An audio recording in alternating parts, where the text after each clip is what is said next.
Hello everyone, welcome you all at Lokesh sir unlimited study zone. Start कर रहे हैं धारा विद्युत इकाई नंबर चैप्टर नंबर 3 इकाई 2। तो चैप्टर नंबर 1 और चैप्टर 2 हम लोग कर चुके हैं।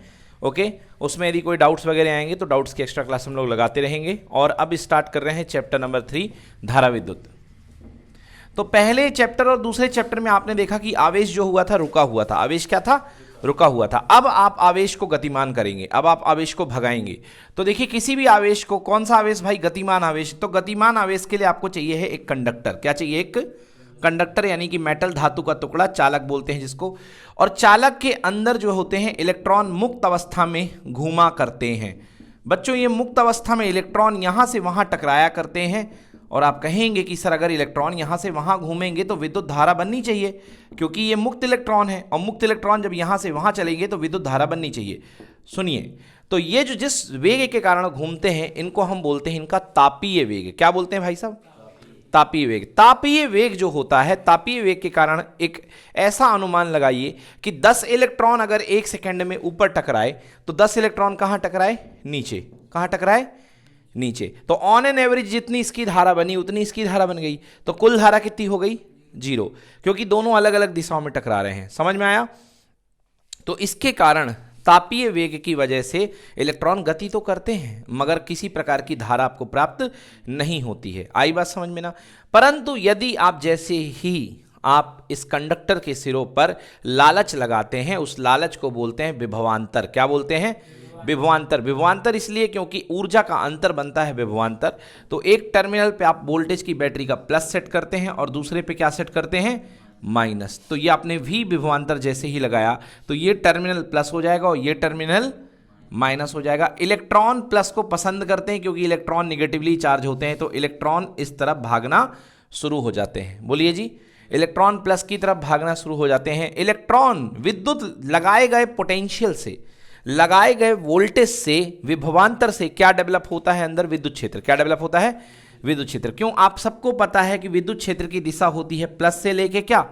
माइनस। तो यहां पर एक बाहरी विद्युत क्षेत्र जो होता है प्लस से लेके माइनस क्रिएट हो जाता है। और विद्युत क्षेत्र कितना होता है? E = V/L। V/L क्या है? कंडक्टर की लंबाई। आप चाहें तो इसे स्मॉल l भी ले लें क्योंकि ज्यादातर किताबों में आपको स्मॉल l मिलेगा। आई बात समझ में? कोई दिक्कत? तो जैसे ही आप यहां पर विद्युत क्षेत्र लगाते हैं तो विद्युत क्षेत्र E/L, बैटरी लगाएंगे तो विभवांतर आएगा, विभवांतर विद्युत क्षेत्र का निर्माण करेगा और लगाए गए विद्युत क्षेत्र के प्रभाव में ये इधर से इलेक्ट्रॉन दाएं से बाएं, मतलब -2 प्लस भागना शुरू कर देते हैं। ये इलेक्ट्रॉन विद्युत क्षेत्र के प्रभाव में जिस वेग से भागते हैं इस वेग को हम बोलते हैं अनुगमन वेग। क्या बोलते हैं बच्चों? अनुगमन वेग। हमें यही इस वेग को निकालना है कि अनुगमन वेग कितना होता है। हमें यही निकालना है कि अनुगमन वेग कितना होता है। बोलिए जी, क्लियर हुआ? चलिए, आप सभी लोग जानते हैं कि न्यूटन का नियम होता है F = m/a। न्यूटन का नियम होता है त्वरण निकालने के लिए F = m/a। और यहां पर जिन पर बल लग रहा है ये इलेक्ट्रॉन है। ओके, इलेक्ट्रॉन एक इलेक्ट्रॉन पर लगने वाला बल आप लोग जानते हैं विद्युत बल F = कितना होता है? QE। क्या होता है? QE। आई बात समझ में ना? F = QE। तो यहां पर E फॉर इलेक्ट्रॉन है, तो इलेक्ट्रॉन पर लगने वाला बल कितना हो गया? F = E/E। बोलिए यस और नो। इलेक्ट्रॉन पर लगने वाला बल कितना हो गया? F = E/E। आप अगर दिशा का ख्याल रखते हैं तो आप चाहे तो माइनस ले लें, ठीक है ना? क्या ले लें? माइनस। कैसे? क्योंकि देखिए विद्युत क्षेत्र जा रहा है, देखिए लेफ्ट टू राइट, विद्युत क्षेत्र जा रहा है लेफ्ट टू, बट बल लग रहा है राइट टू लेफ्ट, क्योंकि बल की दिशा और विद्युत क्षेत्र की दिशा दोनों अलग अलग हैं। इस माइनस की वजह से बल कहां लग रहा है? पीछे। बल कहां लग रहा है? पीछे। बोलो, आया? क्लियर हुआ कि नहीं हुआ? तो ये दूसरा पार्ट ले लिया आपने। क्वेश्चन नंबर 2, दोनों बल बराबर है परिमाण में, तो ma। अब मैं परिमाण की बात कर रहा हूं तो माइनस साइन आप चाहो तो इग्नोर मार दो, क्योंकि मैं इसका भी परिमाण ले रहा हूं, इसका भी परिमाण, मतलब बिना दिशा के ले रहा हूं। समझ में आ रहा है? तो चलिए, ma बराबर कितना हो गया? E/E। तो a = E/E कितना भाई साहब? m। ठीक है ना? ये आ गया हमारे पास त्वरण। क्या आ चुका है भाई साहब? ये त्वरण। बोलो, आ गया समझ में कि नहीं आया? कोई दिक्कत है क्या? ये अपने पास त्वरण आ चुका है। अब आइए हम निकालते हैं अनुगमन वेग की गणना करते हैं। हम किसकी गणना करते हैं? अनुगमन वेग की। देखिए बेटा, ये जो इलेक्ट्रॉन होते हैं ये यहां से यहां तक आएंगे, फिर दूसरे से टकराएंगे। जैसे ही टकराएंगे तो इनका फिर से वेग कितना हो जाएगा, जीरो। बोलो यस। जैसे ही टकराएंगे तो वेग कितना हो जाएगा, जीरो, है ना। और फिर इसके बाद फिर से ये स्टैंड होंगे और फिर से ये टकराएंगे। क्लियर हो गया कि नहीं हुआ।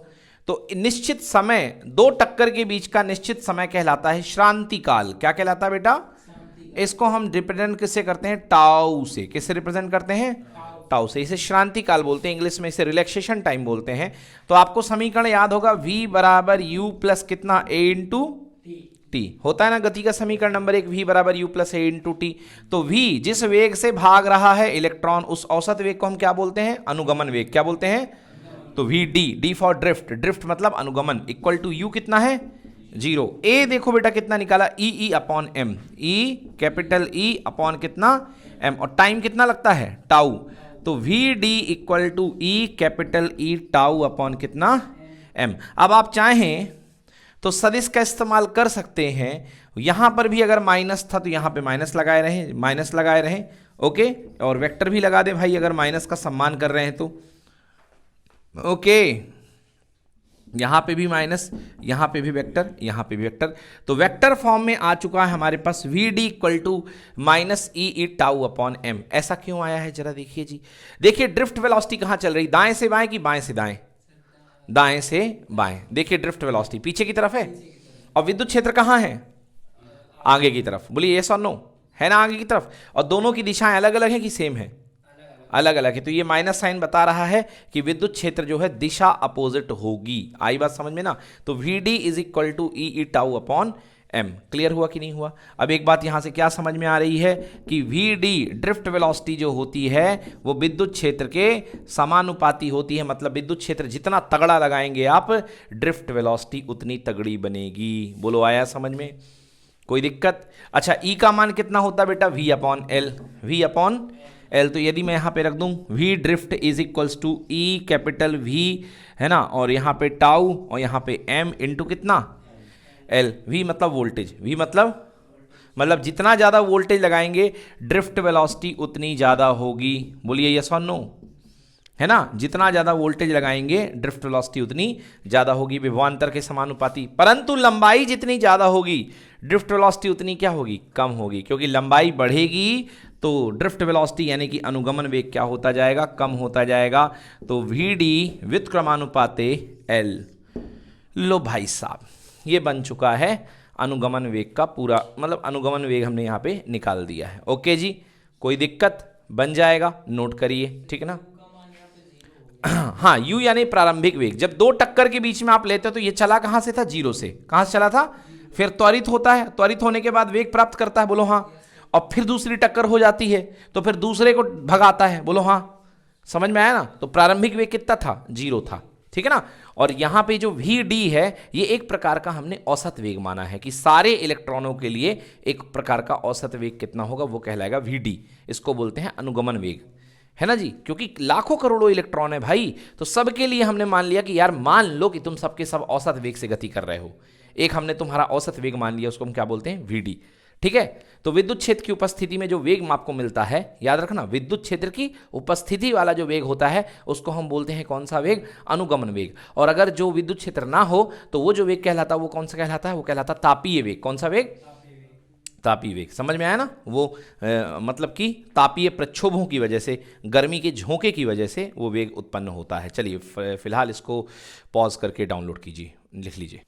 चलिए अगला क्वेश्चन बनाइए, लिखिए विद्युत धारा एवं अनुगमन वेग में संबंध स्थापित करिए। मुझे लग रहा है श्योर फॉर एग्जाम, क्योंकि ये क्वेश्चन प्रश्न बैंक 2023 में भी आया हुआ है, दिया हुआ है, और पेपर से काफी सारे क्वेश्चन प्रश्न बैंक से बनते हैं। तो लिख लीजिए sure for exam, very very very very important.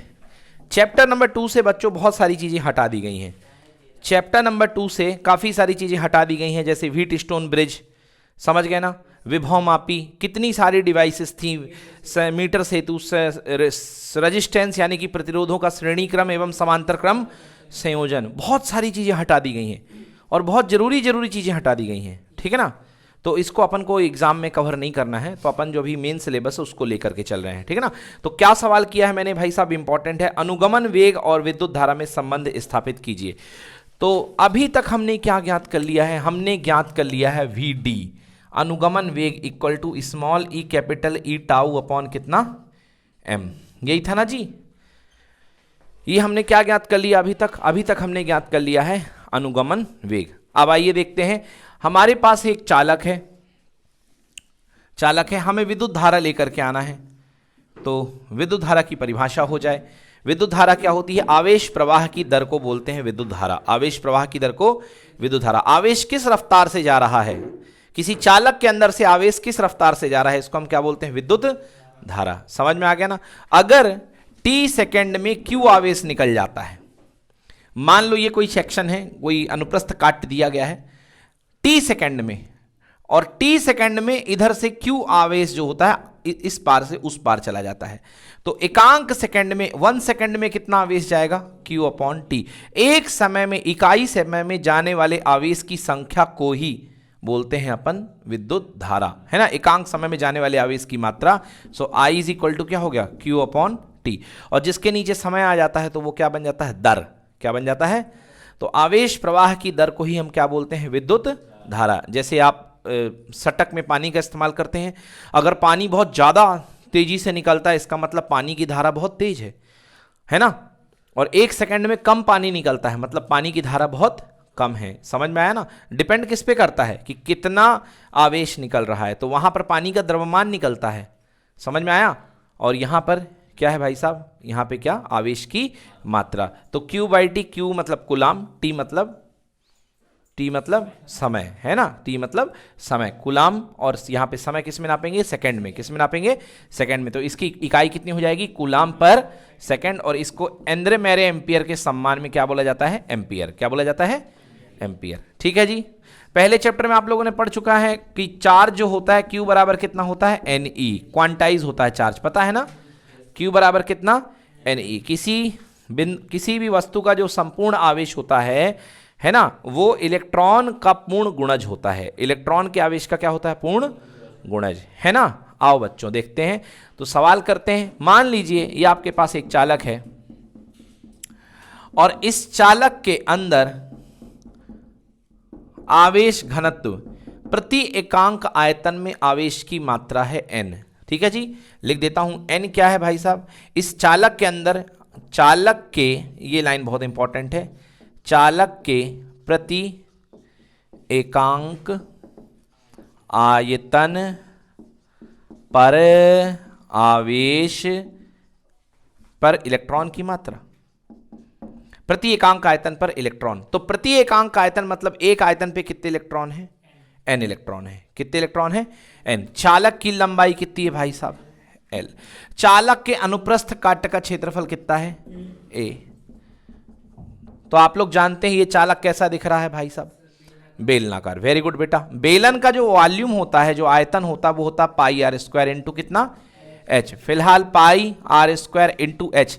भैया यही चालक खड़ा होता तो उसको हाइट बोल देते आप, यही लेटा हुआ है तो लंबाई बन गई, मतलब यही h, यही ना हुई l। तो पाई आर स्क्वायर को अपन चलो इसकी जगह l रख लें, और पाई आर स्क्वायर क्या होता है? एरिया इंटू कितना? l। तो आयतन कितना हो गया? a into L. आयतन v बराबर a इंटू एल। क्लियर हुआ। तो इकाई आयतन पर इलेक्ट्रॉनों की संख्या कितनी है? n। तो पूरे आयतन में, v आयतन में, चालक, पूरे चालक के अंदर, पूरे चालक के अंदर, ठीक है भैया, पूरे चालक के अंदर इलेक्ट्रॉनों की संख्या बोलो भाई साहब। इकाई आयतन में है कितना? n। तो अपना पूरा आयतन कितना है? a into L. a into L. तो इकाई आयतन में अगर n है तो पूरे आयतन में कितनी होगी? n into a into L होगी। ये क्या आ गया? इलेक्ट्रॉनों की संख्या। क्या आ गया? इलेक्ट्रॉनों की संख्या। इतने इलेक्ट्रॉन हैं और हर इलेक्ट्रॉन का चार्ज कितना है? E। हर इलेक्ट्रॉन का चार्ज कितना है? E। तो कुल आवेश कितना बनेगा? कुल आवेश बराबर होता है Ne। कुल आवेश बराबर कितना होता है? Ne। मतलब कुल आवेश बराबर जितने इलेक्ट्रॉन हैं मल्टीप्लाई बाई E। तो इसके पास कितने इलेक्ट्रॉन हैं? NaL है कि नहीं है? और मल्टीप्लाई बाई कितना? E। यस और नो? क्लियर कि नॉट क्लियर? कुल आवेश की संख्या NaL इंटू E है। ये अपने पास आ गया कुल आवेश। नाउ आप जानते हैं धारा बराबर होता है I is equal to Q upon कितना बेटा T. I is equal to Q का मान कितना आ चुका है एन ए एल और यहां पर कितना ई अपॉन कितना टी।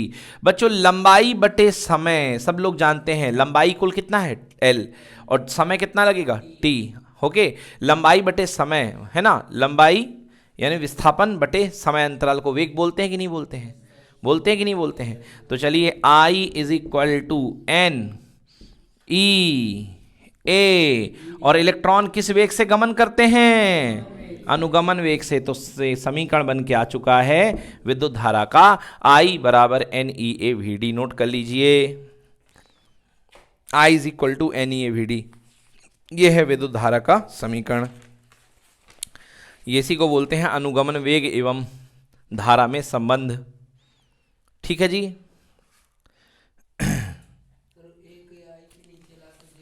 बिल्कुल सही, वेरी गुड। ठीक है ना। इन्होंने एक नई चीज बताई है कि सर धारा घनत्व को इंट्रोड्यूस कर दीजिए। आइए धारा घनत्व को इंट्रोड्यूस कर देते हैं। बच्चों देखिए धारा घनत्व नाम है J बराबर I अपॉन ए, प्रति एकांक क्षेत्रफल से गुजरने वाली धारा, प्रति एकांक क्षेत्रफल से गुजरने वाली धारा, प्रति एकांक क्षेत्रफल से गुजरने वाली धारा को हम बोलते हैं धारा घनत्व। प्रति एकांक क्षेत्रफल से गुजरने वाली विद्युत धारा को हम बोलते हैं धारा घनत्व। की प्रति एकांक क्षेत्रफल से कितनी ज्यादा धारा गुजर रही है। अगर ज्यादा धारा होगी क्षेत्रफल से तो धारा घनत्व ज्यादा होगा और कम धारा होगी तो धारा घनत्व कम होगा। ठीक है ना। तो आइए देखते हैं आई अपॉन ए बना देते हैं। तो हमने क्या बनाया आई अपॉन ए, आई के नीचे ए को ले गए तो यहां क्या बच गया एन ई वी डी। तो जे का फॉर्मूला क्या हो गया जे बराबर N E V D, J equal N E V D, ये बना लीजिए। ये बन गया आपका धारा घनत्व व अनुगमन वेग में संबंध। तो कई बार धारा घनत्व व अनुगमन वेग में संबंध बोल देता है, तो इस तरीके से आप इसको हल कर सकते हैं।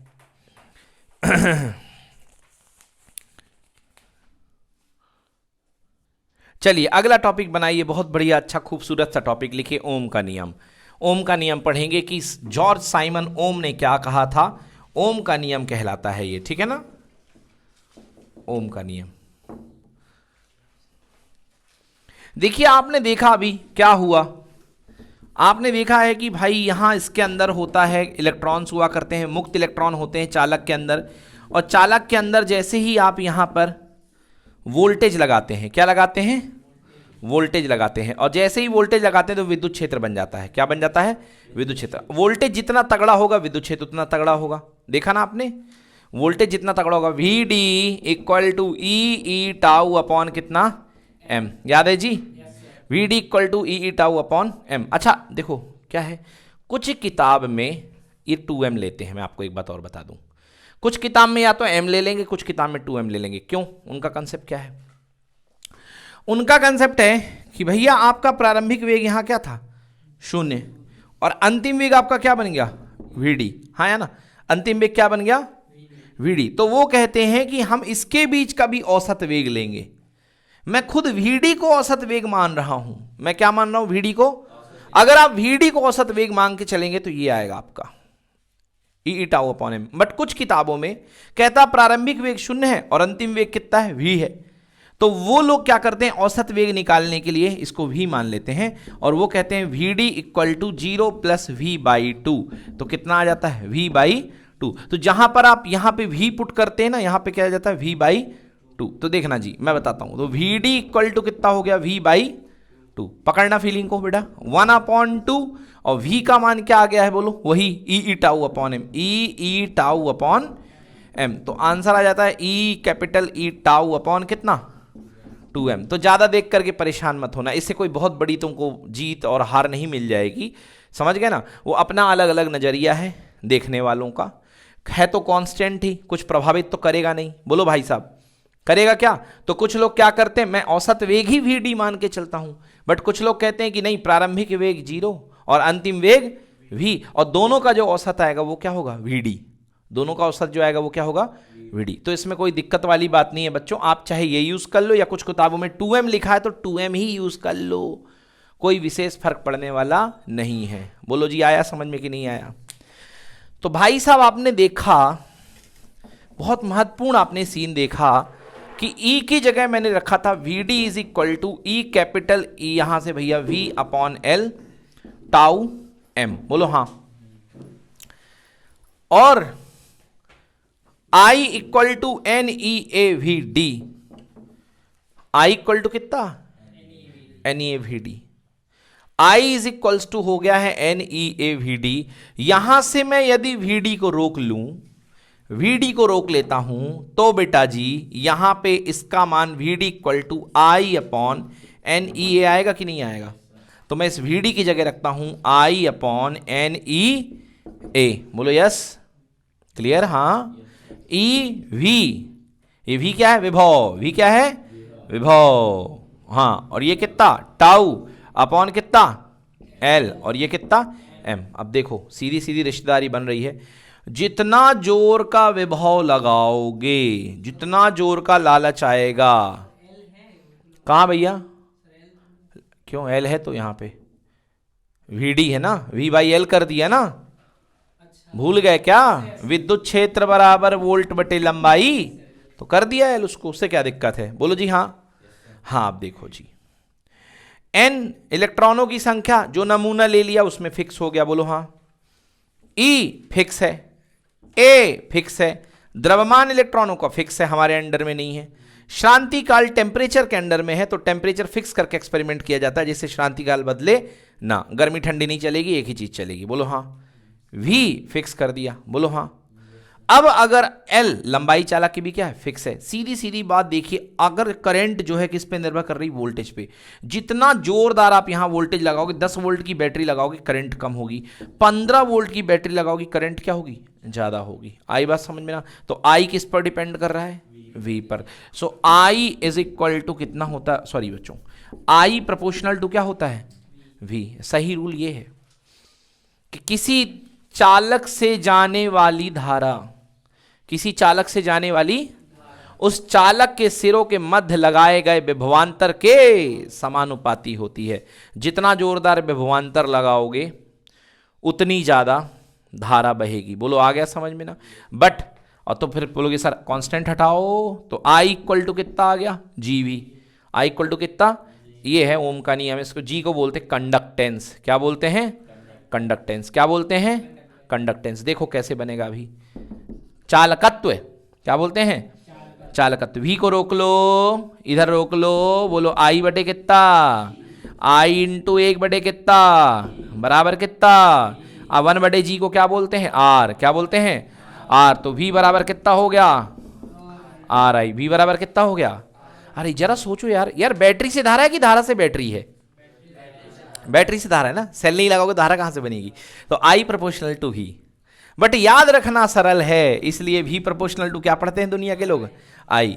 समझ में आया, वी प्रोपोर्शनल टू आई। अच्छा ये भी गलत नहीं है एक तरीके से, बट ये क्यों गलत नहीं है, ये तब गलत नहीं है जब आप इसके एलिमेंट के दर्शन कर रहे हो। देखो कैसे, ये आपने यहां पे 3 रेजिस्टेंस लगा रखे हैं, 3 चीजें लगा रखी हैं जी, 3 चीजें लगा रखी हैं, समझ गए ना? 3 पत्थर आपके नदी के सामने है, नदी बह रही है, नदी यानी धारा, नदी यानी धारा, और धारा के सामने 3 रुकावट है। ये आई बह रही है ना, धारा के सामने 3 रुकावट हैं। देखिए आपके पास में, तो V प्रोपोर्शनल टू I मतलब जहां पर धारा तेज टकराएगी वहां पर विभव उतना ज्यादा ड्रॉप होगा, विभव उतना ज्यादा ड्रॉप होगा। देखो सीरीज पाथ है कि नहीं है? अब यहां पर रुकावट ले लो 2 ओम की, यहां ले लो 4 ओम की, यहां पर ले लो कितने की, 6 ओम की। बोलिए धारा का बहाव एक ही है, यहां पर 2 ओम है, यहां पर 4 ओम है, यहां पर 6 ओम है। सबसे ज्यादा ऊर्जा किस पर गिरेगी, 6 ओम पे ना, गिरेगी कि नहीं गिरेगी? यस। तो इस पर ऊर्जा क्या होगी, सबसे ज्यादा। मतलब धारा जिस पे सबसे ज्यादा कंज्यूम हुई है, वोल्टेज भी उस पे सबसे ज्यादा गिरेगा। समझ गए ना? अब आप दोनों को देख करके कंफ्यूज मत होइए, इसको ही आप ध्यान में रखिए, बट लिखने का तरीका ये रखेंगे, है ना? तो क्या होता है ओम का नियम? ओम का नियम कहता है कि किसी कंडक्टर के अक्रॉस का वोल्टेज, किसी चालक के अक्रॉस जो वोल्टेज होता है वो उससे बहने वाली धारा के क्या होता है, समानुपाती, है ना? किसी चालक के अक्रॉस जो वोल्टेज होता है वो उससे बहने वाली धारा के क्या होता है, समानुपाती होता है। तो V इज इक्वल टू कितना हो गया, R I. V is equal to R I. यहां पर आर एक नियतांक होता है जिसको हम कहते हैं चालक का प्रतिरोध। क्या कहलाता है? चालक का प्रतिरोध। आर बराबर चालक का प्रतिरोध। बोलो समझ में आया कि नहीं आया? आया समझ में कि नहीं आया? ठीक है ना। एग्जैक्टली आपको ये ज्यादा अच्छा समझ में आया होगा कि आई प्रोपोर्शनल टू वी, तो I is equal to G V I upon G equal to V, तो वी इक्वल टू कितना हो गया? R I. ये 1 अपॉन जी को क्या बोलते हैं? आर। तो वी इक्वल टू कितना बन गया? आर आई। आई बात समझ में ना? तो ये वाला भी अच्छा है और ये चल रहा है, तो जो ट्रेंड में है उसी को लिख के आना। वी प्रोपोर्शनल टू आई मतलब कंडक्टर के अक्रॉस गिरने वाला वोल्टेज जो होता है वो धारा के क्या होता है? समानुपाती होता है। अच्छा एक चीज से और समझ लो, इसको और फीलिंग आ जाएगी तगड़ी वाली। देखो और फीलिंग आ जाएगी, तगड़ी वाली फीलिंग आ जाएगी। ये कंडक्टर है, ये कंडक्टर है।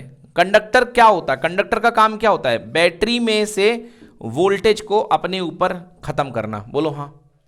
ये कंडक्टर है, बैटरी में से वोल्टेज को खत्म करेगा। देखो अभी मैंने जो आपको ये वाला वोल्ट दिखाया ना, ये वाला मैंने आपको जो ओम का नियम दिखाया, वो मैंने इसका यूज करके दिखाया, मतलब इसी के लिए दिखा दिया। अब देखना मैं इसके लिए दिखाऊंगा कैसे। दो सीन ले लो, ये लीजिए जी, दो सीन ले लिया अपन ने। मैं ये वोल्टेज नहीं देख रहा हूं, मैं ये इसके ऊपर वाला वोल्टेज देख रहा हूं, इसके ऊपर वाला वोल्टेज। अगर ये जो भी रुकावट है, ये जो भी रुकावट है, और दो करंट में ले रहा हूं, एक है I1 और एक है कितनी? I2। एक है I1 और एक है I2 बड़ी है, I1 क्या है? छोटी है। I2 बड़ी है, I1 बताओ ज्यादा विभव किस वाले में गिरेगा? ऊपर वाले में कि नीचे वाले में? ऊपर वाले में, क्योंकि ज्यादा प्रवाह धारा का ये वाला है या ना? ज्यादा प्रवाह ये वाला है, तो इसका विभव क्या होगा? ज्यादा गिरेगा। बोलिए हाँ या ना? और इस वाले में क्या गिरेगा? कम गिरेगा। वैसे ही जब आप स्कूल जाते हैं अपने फर्स्ट पीरियड में, आप प्रवाह बिल्कुल तेज रहता है धारा का, तो पहले पीरियड में आपका विभव लबालब गिरता है, फिर उसके बाद दूसरे में और कम हो जाता है, तीसरे में और कम हो जाता है। समझ में आया ना? है ना? क्लियर हो गया? तो V proportional to I, V proportional to I। विभव की मात्रा धारा के अनुक्रमानुपाती होती, क्योंकि उस समय आपकी धारा सुपर फ्लो बह रही होती है, तो उस समय विभव ज्यादा निपटता है। समझ गए ना? इसलिए साइकोलॉजी भी कहती है कि जिस समय आपकी धारा तेज बहाव में हो, उस समय आप जो है अपने सबसे डिफिकल्ट सब्जेक्ट पढ़ा करिए, क्योंकि उस तेज बहाव में अच्छे अच्छे डिफिकल्ट सब्जेक्ट भी ईजी बन जाएंगे। अब 5वां पीरियड है, 7वां पीरियड है, मन काम कर नहीं रहा है और आपने उठा लिया फिजिक्स। समझ गए ना? विभव डाउन है, करंट लोड ले नहीं रहा है, ऐसा हो जाएगा। आई बात समझ में जी? चलिए चलिए, तो इतनी बातें होने के बाद ओम का नियम लिख लीजिए। ओम का नियम लिखिए, ओम का नियम लिख लें, बहुत इंपॉर्टेंट है ओम का नियम। प्रश्न बैंक में भी है, 2023 वाले में तो इंपॉर्टेंट हो ही जाता है भाई। लिखिए, यदि किसी चालक की भौतिक अवस्था, यदि किसी चालक की भौतिक अवस्था जैसे लंबाई, तापमान, चौड़ाई, क्षेत्रफल, है ना, इत्यादि में परिवर्तन ना किया जाए, इन सब के साथ आप यदि कोई छेड़छाड़ ना करो, लंबाई, चौड़ाई, है ना, क्षेत्रफल, तापमान, है ना, इनके साथ यदि कोई परिवर्तन ना किया जाए, तो उसमें प्रवाहित होने वाली धारा, लो इसमें भी लिख दिया है, उसमें प्रवाहित होने वाली धारा, किसमें? चालक में प्रवाहित होने वाली धारा चालक के सिरों पर लगाए गए विभवांतर के क्या होती है? समानुपाती। देख लेना, दोनों गलत नहीं है, ये लिख करके आ गए शुद्ध वाला जो ओरिजिनल है। तो चालक में प्रवाहित होने वाली धारा चालक में लगाए गए विभवांतर की क्या होगी? समानुपाती। समझ में आया? और उल्टा भी लिख सकते हो। तो चालक के सिरों पर आने वाला विभवांतर चालक में प्रवाहित धारा के क्या होता है? समानुपाती। समझ में आया? बस एक में आप वोल्टेज को डैडी बना रहे हो और एक में आप करंट को डैडी बना रहे हो, बस फर्क ये है। एक को डोमिनेट करवा रहे हो, एक को सुपीरियरिटी दे रहे हो, बट ये अच्छा है। तो I प्रोपोर्शनल टू V, तो चालक में प्रवाहित होने वाली धारा चालक के सिरों पर लगाए गए विभवांतर की क्या होती है? समानुपाती। बोलो समझ में आया? अतः I प्रोपोर्शनल टू V, अर्थात हम अपनी मर्जी करेंगे V proportional to I, V proportional to I proportional to V। मैं बढ़ूंगा तो तुम बढ़ोगे, तो तुम बढ़ोगे तो मैं बढ़ूंगा, हाँ या ना? I proportional to V, V proportional to I, तो V इक्वल टू कितना RI, लिखो भाई V इक्वल टू RI। यहां R एक नियतांक है जिसे चालक का प्रतिरोध कहते हैं। यहां R एक नियतांक है जिसे चालक का प्रतिरोध कहते हैं। अब भैया कुछ मुख्य बात करेंगे इस चालक के प्रतिरोध के बारे में। ओम के नियम के बारे में बात करेंगे, जिसको हम लिखते हैं सीमाएं। ओम के नियम की सीमा क्या कहा भाई साहब? ओम के नियम की सीमा नंबर 1, ओम का नियम केवल धात्विक चालकों के लिए सत्य है। किसके लिए सत्य है? धात्विक